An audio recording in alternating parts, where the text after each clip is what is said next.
I guess it's the skill of Elon Musk as a salesman. On the sales call, he talked about the bringing forward of basically reassured investors that they are still planning to bring out a cheaper model of Tesla. Not only that, earlier than expected, potentially as early as the end of this year. So that was certainly new news and supportive. I mean, he also talked up the prospect of autonomous driving and the so-called robo-taxi fleet that he's planning.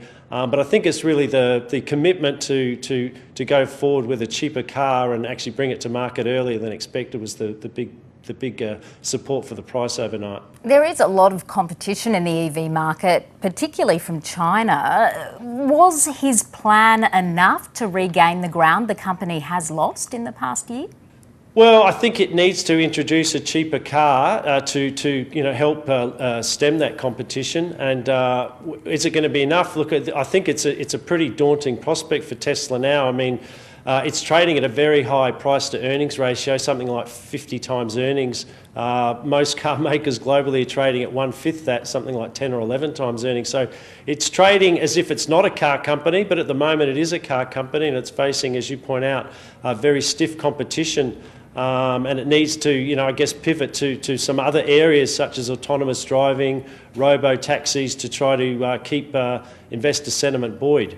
But even then, I would say, that itself is going to face competition going forward. Last week, the company recalled its new Cybertrucks because of issues with the brakes. Are there new challenges for Tesla in terms of production after recent layoffs, particularly as it tries to produce a cheaper EV?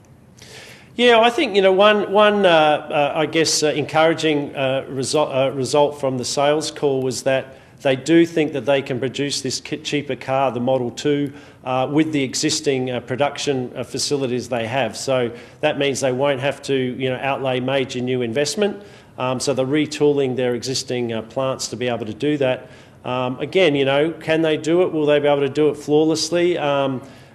We've seen, many in the past, product difficulties, and they may well, experience more difficulties going forward with the new model. So they are trying to, make a new car with their existing facilities, and that will definitely, raise some production challenges.